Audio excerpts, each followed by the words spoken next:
Hey, what's up, everybody? Hello, beautiful people. This is Addiction Talk and Recovery, episode 8. We've been gone for a couple weeks. We've been busy, but we're back. Yes. And I think what's important is that, we have a business now, so both of us are business owners. And, we try to make sure we stay on point in scheduling for these episodes for our audience. And we got sidetracked for a couple of days. And that's life. One of the things that really used to throw me into a whirlspin is that when life happens and when life shows up, I didn't have the ability to deal with life, and that's one of the reasons why I would use, is because I wanted to get outside myself, and it relates all the way back to wounds from childhood. So, we kind of want to talk about that. Simply because it seems maybe from episode we may kind of bounce around in our lives, but as you connect the dots through watching, you'll see that it all comes together. But yes, my childhood was very dysfunctional, and I grew up with lots of abuse in my childhood in every way, shape, or form. So I was, at a very young age, trying to escape my existing reality, I want to say. So I spoke about how I started partying in high school. So it started then. So from that point on, I was molded as this wounded person, okay? And it started with the alcohol, okay? And then when I went to college, it transgressed to cocaine. And yes, That's bad. yes, and as the years were going, when I became a mother, I had these periods of stopping and picking back up, stopping and picking back up. And what I wanted to talk about today is the inner work that you got to kind of do on yourself. It's an inside job, recovery. It's an inside job. That's why we have a term in the 12 steps called a dry drunk, and if anyone can relate to this, Clean and crazy. Clean and crazy. There are people out there will absolutely, they'll stop using. They can stop using during periods and even go long periods without using, but without working on the inner self and the issues that got you to why you use. And you have to be really courageous to want to really work on yourself. And recovery is courage. It's one of the hardest steps you'll ever take. It's one of the most rewarding things you'll ever do for yourself, but it takes courage. So, maybe you can elaborate a little bit That's about. why I am a blabbermouth. I don't shut up. When I first came Yes. to recovery, I didn't share much. I didn't want to look bad. I wanted to be cool. I didn't dress anything. I just thought, I'm clean now, I'm doing good, and I'm not going to tell these people my business. It wasn't until that I got into a lot of pain, which I think you guys remember I talked about that day, October 16th, 2003, my life got turned upside down. After that day, when my first wife relapsed on the drugs and left us, and I had the 3 kids, and my life was turned upside down. I didn't know what I was going to do. Then I lost my job. Not only did I lose it, I had to do 2 months to get the severance pay and all that. And little kids, so I started making meetings. And when I started making meetings, I started sharing about my situation, what was going on. And when I started doing that, I found relief in just talking about what was going on. And not that anybody can help me, but some people did help me, just saying, yeah, I understand, or they relate, or especially if somebody went through something similar and they came after the meeting to talk to me, I felt good. And also, I started noticing after a while, people would ask me stuff, because let's say their girlfriend or boyfriend or husband or wife relapsed, and then they would come to me because they knew I had experience in that. See, in the program, we talk about experience, strength, and hope. So I started, just getting relief just from just getting honest and talking about. There's a term we use. It's better to save your ass rather than your face. And then I started realizing, Humility. yeah, and I started realizing, I'm here to get help. It's the bottom line, and so it was a process because I grew up in the era where, like my father's generation, they were tough on us, and men don't cry and all that kind of stuff, and definitely we don't go to therapy, especially in the black community, right? It's like we don't go to therapy. Now we go to therapy. Yes. Because we know it can be useful and helpful, like getting past like certain stigmas and getting real. So we the name of this thing is addiction and recovery talk. So it's not just about that we used to use drugs and we destroyed our lives. It's about the healing process and the recovery process that may help us become better people and parents and assets to society. Yeah, and let me tell you something. And this is my ex-wife, and me and her are in business together. And we were just having like a business meeting for like 2 hours. We're a good team. And she was like, "Why are you staring at me?" I'm like, "You're blowing my mind." Like, I'm like, "Who are you?" And we're like, we care for each other, and we want the best for each other. And it's like, this is crazy. We got to be successful because we got to tell this story. This is like, and we're going to be successful because what we're learning is we speak it into existence. We believe that what we're doing is ordained by God, and God brought us together to do this stuff, and there's nothing that we can't do. And you said something that blew my mind. You said, "This isn't even our business. This is God's business." You think He wants His business to fail? Oh my! No, God's business is definitely not going to fail. We're going to be, and we want to share, and we want to do good things, and be in service, and just be blessed and bless, like our children and the people that are in our lives. You know what I mean? And that's a great topic, because if you are out and you're using and you feel or you've gotten clean and you have relationships that you have destroyed, people that you have pushed away, people that you have hurt, because we certainly know we've done that to people and each other, and mm-hmm. You feel as though you can never ever get that relationship back. Okay, first of all, you can't live in the past. You can only move forward. You cannot go back. Nobody can go back in time. You cannot do anything. You should always be moving forward in life. And but those relationships that you think you will never heal, if you work on yourself, okay, you can mend relationships. Let me tell you, just focus on and let me tell you, when I first started getting clean, I had to take it literally. They say one day at a time. There were moments where I had to take 5 minutes at a time, 5 minutes. And they say basically, hold on. Like, there is a way, okay? And there's a saying that, the reason why we recommend getting a sponsor is because if you are running your own program, it means your sponsor's an idiot. Because you're sponsoring yourself, and why are you sponsoring yourself? You're the one that you're the one that got yourself into this. You're the one who suggested let's do drugs. Yeah, so that's a clue right there. If you don't have a sponsor, or you are not networked with people that have strong principles and can teach you how to, get what they have, which is, we always say, a new way to live. And it is a new way to live. Mm-hmm. It's a life beyond your wildest dreams you can have. Okay. Mm-hmm. You can get relationships back. You can build new relationships. Okay. But you got to step. Your first step is to stop using. Mm-hmm. Nothing's going to happen. No, because your mind's clouded and you can't listen if you're intoxicated or strung out. You know what I mean? The first step is to get clean. Staying clean must come first.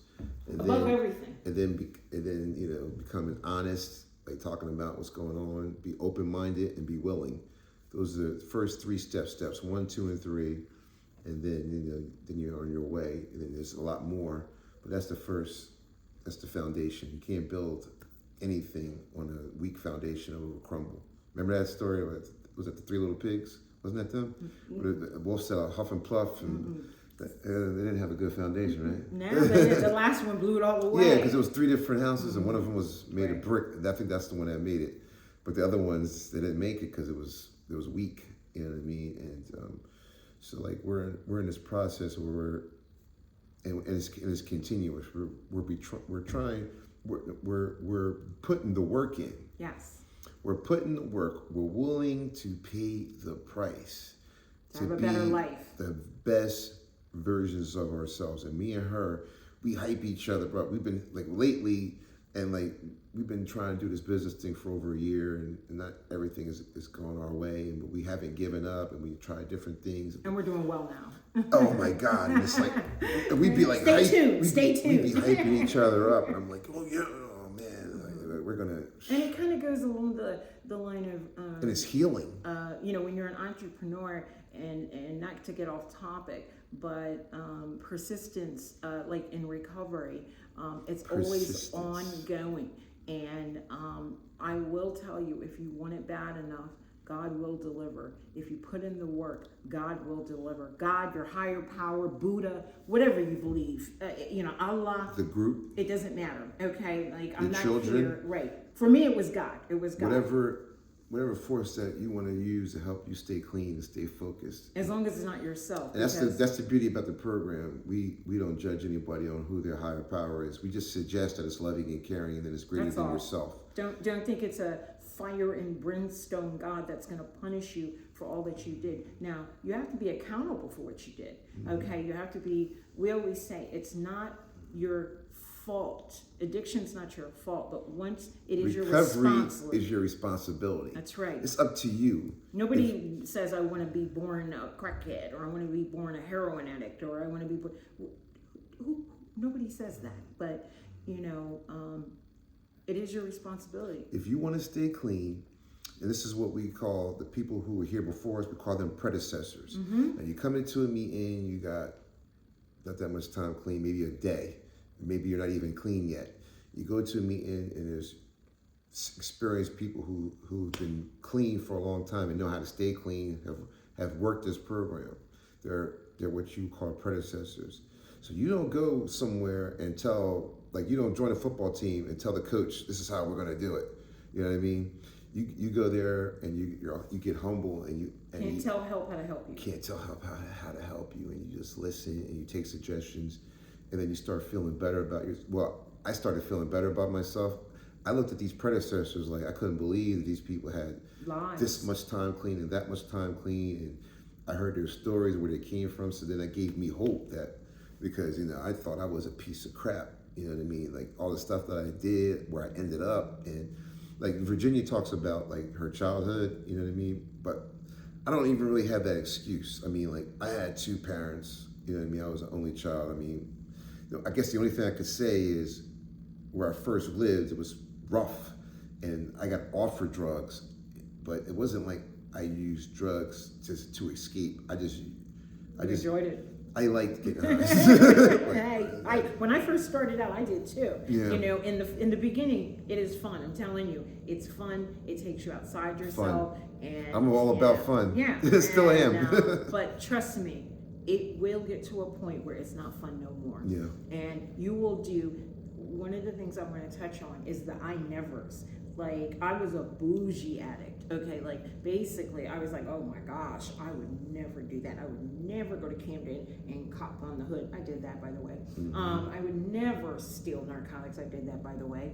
I would never manipulate my family, friends, and members. I did that, by the way. We always say, when you're in addiction, never say I would never, because I guarantee all those nevers will come true, okay? Because it's all about getting that next one. It's about getting that next one. 1,000's too many, and 1 is never enough. So complete abstinence. And if that scares you, okay, it should.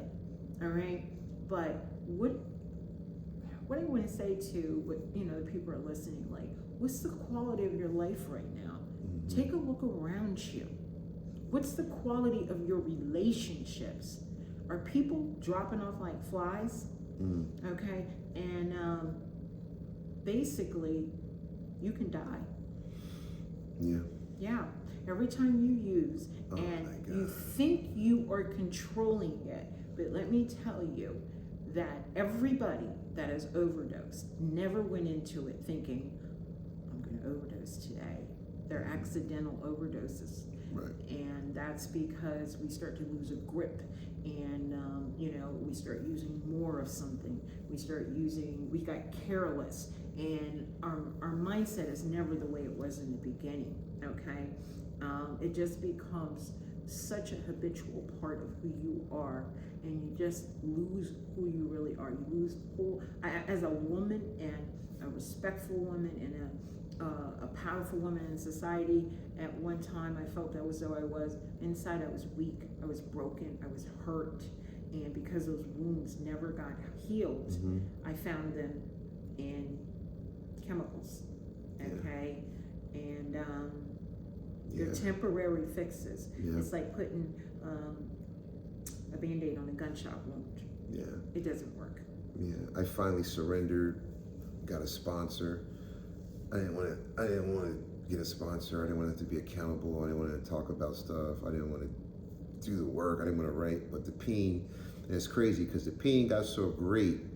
I had almost 9 years clean, and the way I was living got me feeling almost just like I did when I was using drugs, because I was living, what do they say, clean and crazy, living wild, living, like selling drugs. Like I had kids, I was married, and I stopped going to meetings. And then once my wife relapsed and stole everything and left, now I'm left with 3 kids. And then 5 days later, I found out I'm losing my job. And that job, man, we made so much money. So that, like, my whole world got turned upside down. And I thought money, property, and prestige was gonna make me happy. And it really didn't. I mean, because it's like anything, you can, I guess I used just about everything you can use, when you're not using drugs, because I didn't gamble, but I guess like overeating, sex, like lying, stealing, cheating, like manipulating. And when you don't work on yourself, it's almost like I became that person I was when I was on drugs, just without the drugs. And it's crazy. And they say a person like that is almost more dangerous than a person using drugs.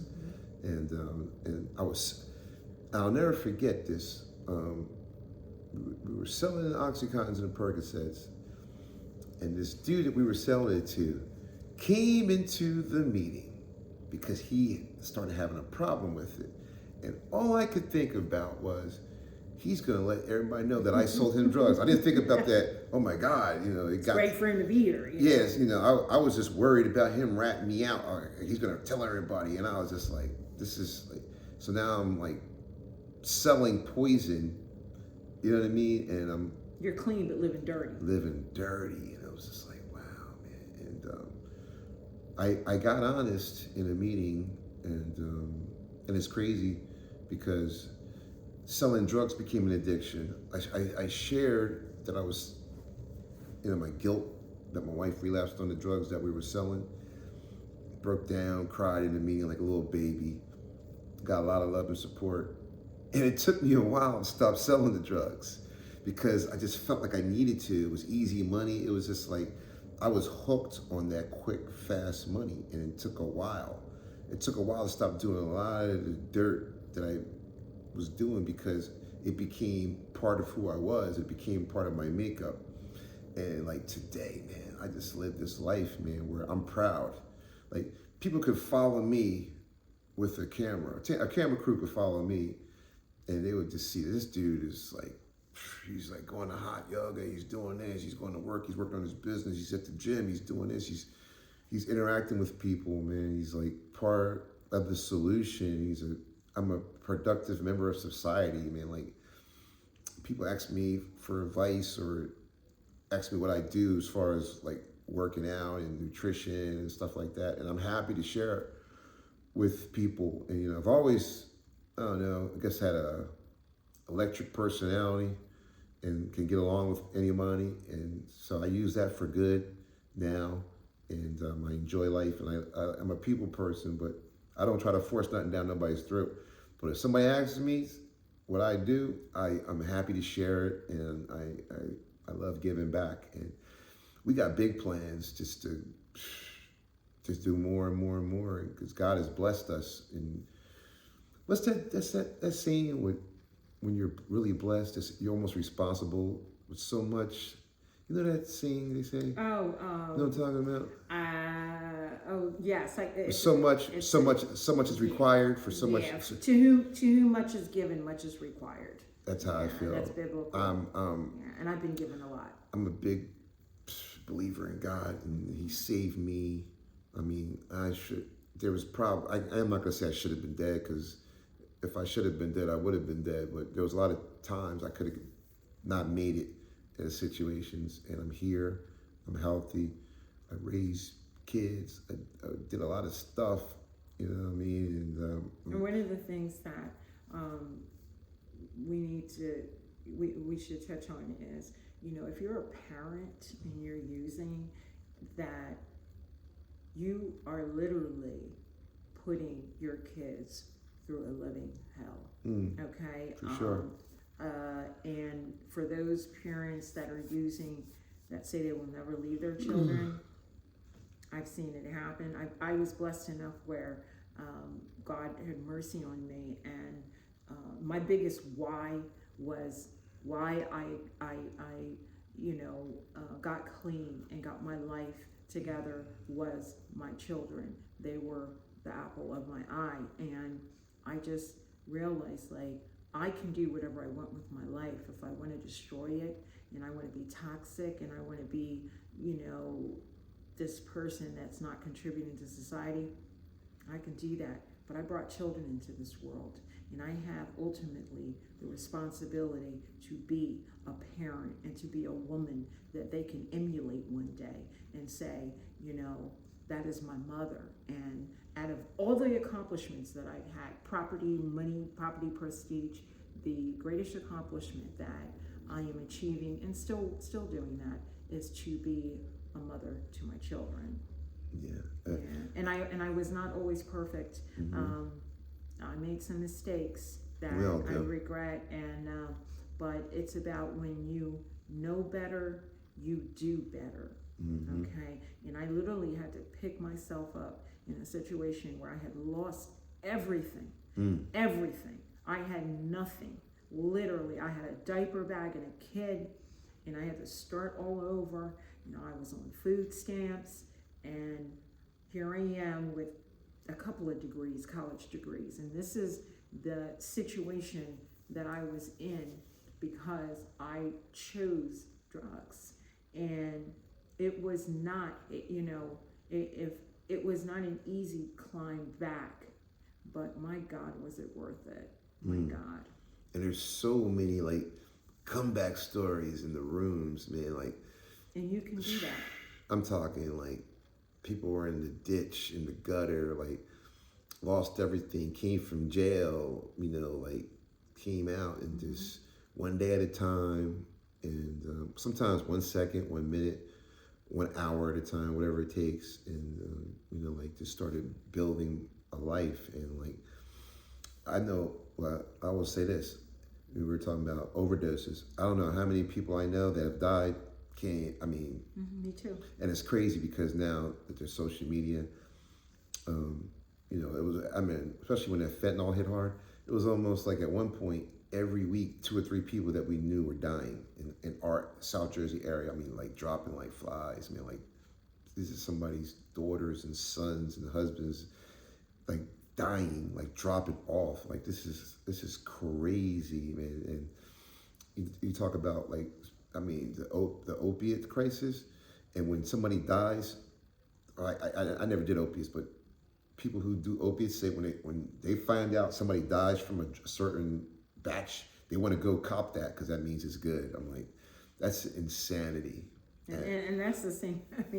And if you're somebody, we're not just speaking to an audience and speaking to people directly affected themselves by addiction. And we're also speaking to loved ones. Like when the next episode, I really like to talk about, like, if you're in a situation where a loved one is using and you think you're helping them by enabling them and continuing when they are not responsible with a job, they're not responsible parent, you're raising their kids, or you're paying their rent, and they're just not being grown-ups, okay, first of all, let alone they're living an insane life.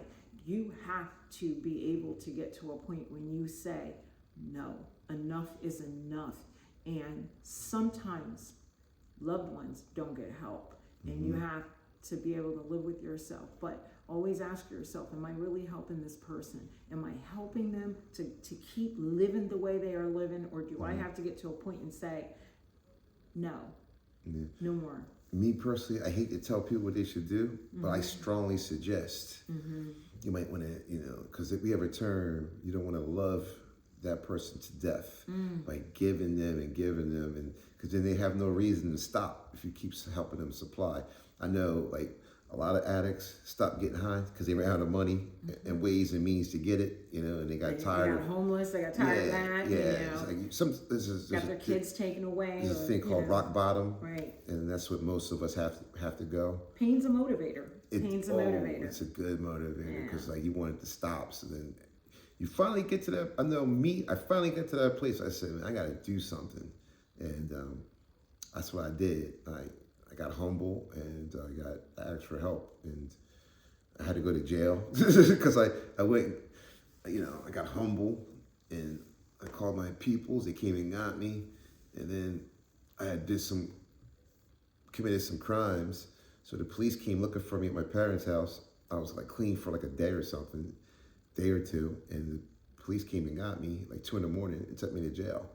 So my first few days clean, I was in jail like 8 days, and that was my story. You know what I mean? And that's where it took me. But I love the life that I live. Yeah, we love to close with that. We always close on something positive, which is, my life today is beyond my wildest dreams. And next episode, I hope. We're helping, and in fact, I know we're helping. Okay, I don't hope, because we're just vessels of God, and so please like, subscribe, and we will be on schedule next time. I hope we will, but we never know what life. No, we're gonna do it. So, but if for some reason the episode's off a day, we're showing up. We're showing up because we're committed to the message. So y'all have a wonderful, beautiful rest of the week. Let me say my little endings. I like my little ending. Okay. We're here to stay blessed, never ever will rest until our good is better and our better is the best. Woo!